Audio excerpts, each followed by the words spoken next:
Hi everyone, this is Steve, the Soul Tuner 786. You can see me there highlighted in my kinetic armor. Obviously that's not me, it's my Call of Duty Black Ops 3 avatar, which I am trying to rank up today. That is the purpose of today's video. It's my very first Black Ops 3 video, and I am very proud to bring it to you today on YouTube. I hope you enjoy watching. If you do enjoy, please like and feel free to subscribe, because I am very serious about building my YouTube channel. I know it's not a horribly original idea. I realize there's a lot of people doing YouTube gaming videos, but I am very sincere about gaming. I really love to game, I always have, and I'm really trying to make it a serious profession for myself, because gaming has always been a constant in my life, and it's one thing that I can certainly commit to doing on a daily basis, and by extension, bringing you, hopefully, what I hope is entertaining YouTube gaming videos. In addition to gaming for myself and my own enjoyment. So let's enjoy together. So that's my sort of my mission statement off the cuff. But like I said, this is my first Black Ops 3 video.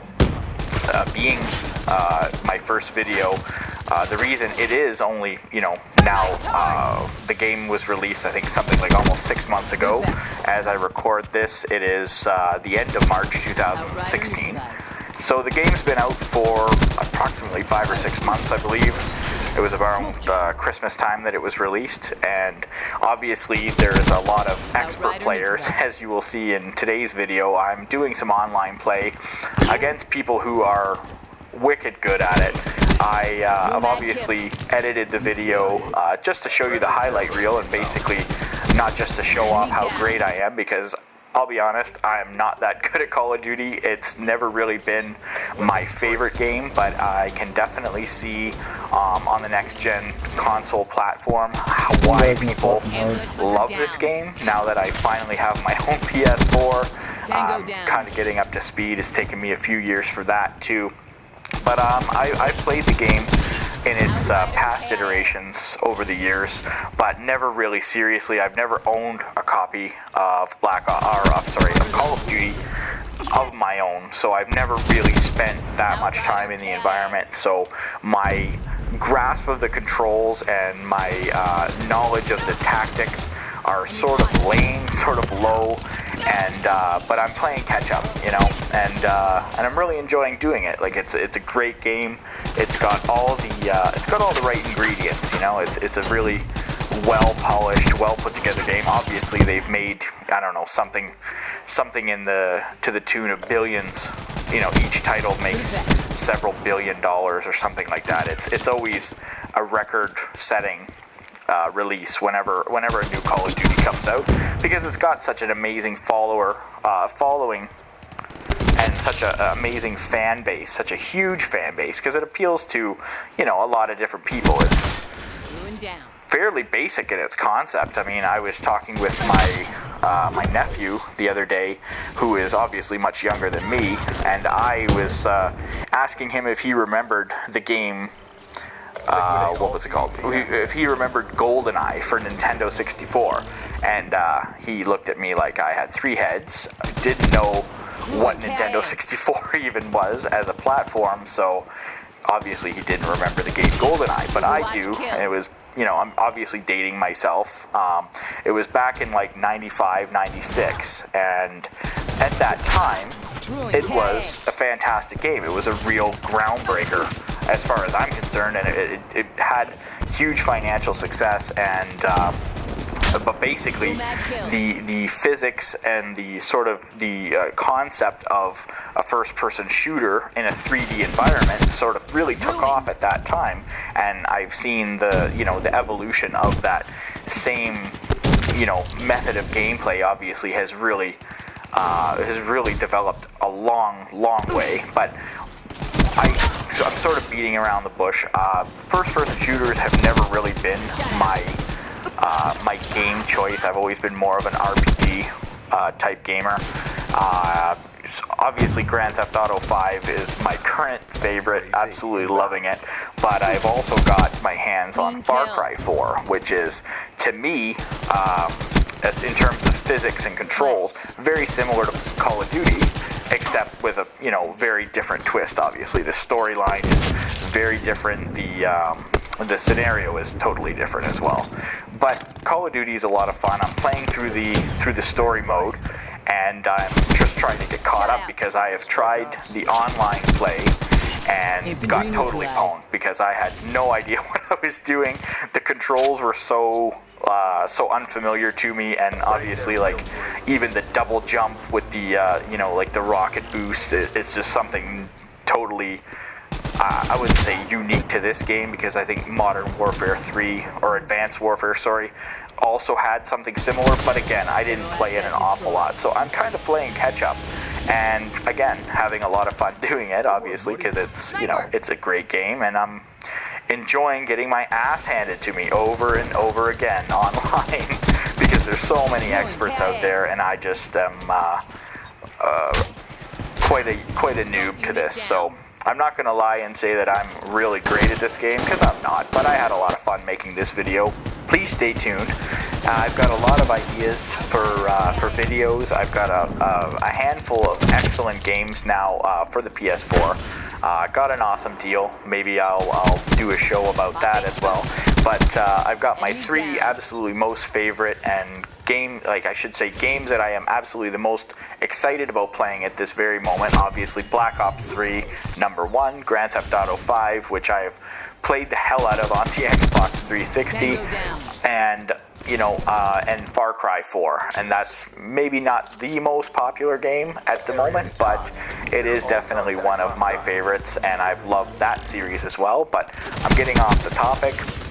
What I want to say is the interesting thing that I thought about while I was making this video is that there's a parallel between gaming in general, but especially Call of Duty and the particular stage that I'm at. The parallel for me, obviously, is because I'm starting out with both, that I more or less have to grind my way until I'm successful. I am learning as I'm going along, having fun doing it, of course, but trying to learn the techniques and and perfect the method to getting where I need to go. So starting out from nothing. Interestingly enough, you start out in Call of Duty Online with whatever guns are available, and they're not great, obviously, compared to the equipment that I see some of the other players having, and the mods and upgrades that they've done to them obviously help them in their gameplay and help them to be more successful, where obviously their skill is the most important thing. So I find it ironic, actually, that at the beginning, when you are starting out, you don't necessarily have the skills necessary to compete at such a level. You start out with, kind of crappy guns and kind of crappy equipment. And same with YouTube, making a YouTube channel. Like, I'm starting out with the equipment that I had available to me. I use an Elgato Game Capture HD, which I got for the purpose of making gaming videos. I was working at first with my Xbox 360. Now I've just upgraded to a PlayStation 4, which I've been wanting to get for the longest time. So that's sort of a ranking up for me in my real life in trying to become a successful YouTube gamer. So I find the parallels kind of fun, kind of interesting. It's a grind. You obviously you have to work hard if you want to be successful in Call of Duty or at YouTube channels or anything in life. You have to apply yourself. You have to work very hard, especially when you're starting out, because not only are you doing these things, but you're trying to teach yourself how to do them as you go along. And obviously, if you're a quick learner, you pick it up and you progress quickly. Or on the other hand, you can just bust your ass and work very hard at doing something, and you will eventually reach some level of success. Now, obviously, in the early stages, you grow quickly, you learn quickly, you get, you learn new things every day, you achieve new things, and that encourages you. You feel good. Every time I rank up in Call of Duty, I'm like, yeah, alright, cool. It's just a number. Of course, just a number, as any gamer will tell you. Ranking up means a lot, because it means you've accomplished a goal that you set out and worked hard to do, and it's a very tangible way of showing. what you've accomplished. Now, obviously, I'm a level 12 at the moment, and I'm playing in a session with guys who are like level 420 something. Now, obviously, they got the game the day it came out, and they've been, you know, dedicated to playing it every day or almost every day for the past 6 months, and they've achieved that. I'm not jealous. I'm not hating on them by any means. It's good to have a high-level player on your team and not playing against you, because they'll just own you.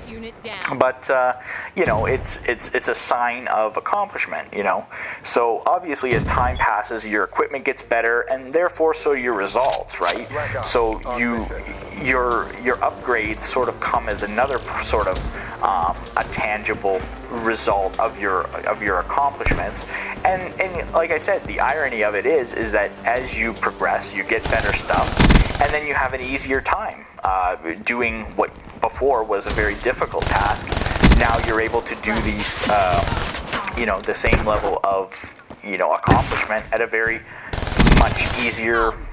In a much easier fashion for yourself, and you can move on with larger challenges. So this is an interesting parallel, like I said, between this journey that I'm on to starting my own YouTube channel. It's not, like I said, not a horribly original idea. There's a lot of people doing this successfully, others not so successfully, but I am really dedicated to becoming successful at doing this. And the reason for it is simple, because everybody does things that they enjoy. It's natural. You enjoy yourself, so you do it often. And when you do it more and work hard at it, you become better at it. And the better you become, the more you enjoy doing it. So obviously you need to work, you need to make money to support yourself and to do the things you want to do. So the way I see it is you will strum a major chord in your life. If you can earn money by doing something that you enjoy, I don't see any limit to that. There's amazing potential within the human spirit to work hard and to apply ourselves to things that we enjoy doing and grow in excellence at doing those things. And I believe that by doing things in an excellent fashion, you will be successful. If not financially, then at least in your own heart and in your own mind, you will feel good for having accomplished the goals you set out to achieve. And I'm sure that other people will enjoy, and this is what YouTube is all about, as far as my understanding is, and from what my own experience has been as a YouTube viewer. I enjoy watching and hearing about people doing things that they enjoy doing because they're passionate about it, and it's exciting. It's fun. It's fun to watch what people are doing. When you're stuck doing something or stuck not being able to do what you want to do, there's YouTube. It's available on computers. It's available on phones. It's available in gaming consoles. It's everywhere. It's an amazing thing. I don't even watch television anymore. I could care less about, TV programming. Why should I watch what networks are telling me to watch when I can watch whatever the hell I want, whenever I want? So with that, I hope you enjoy this video. Please join me again. I will be not stopping doing this. This is something that I've absolutely been wanting to do for years, and I'm developing at it at a pretty good rate. Now, obviously, you will be the judge of that. So let me know in the comment section what I did good, what I didn't do well. Let me know what I can do in the future. I appreciate input, and I'm glad for every one of you that watches my videos. Thanks very much. Goodbye.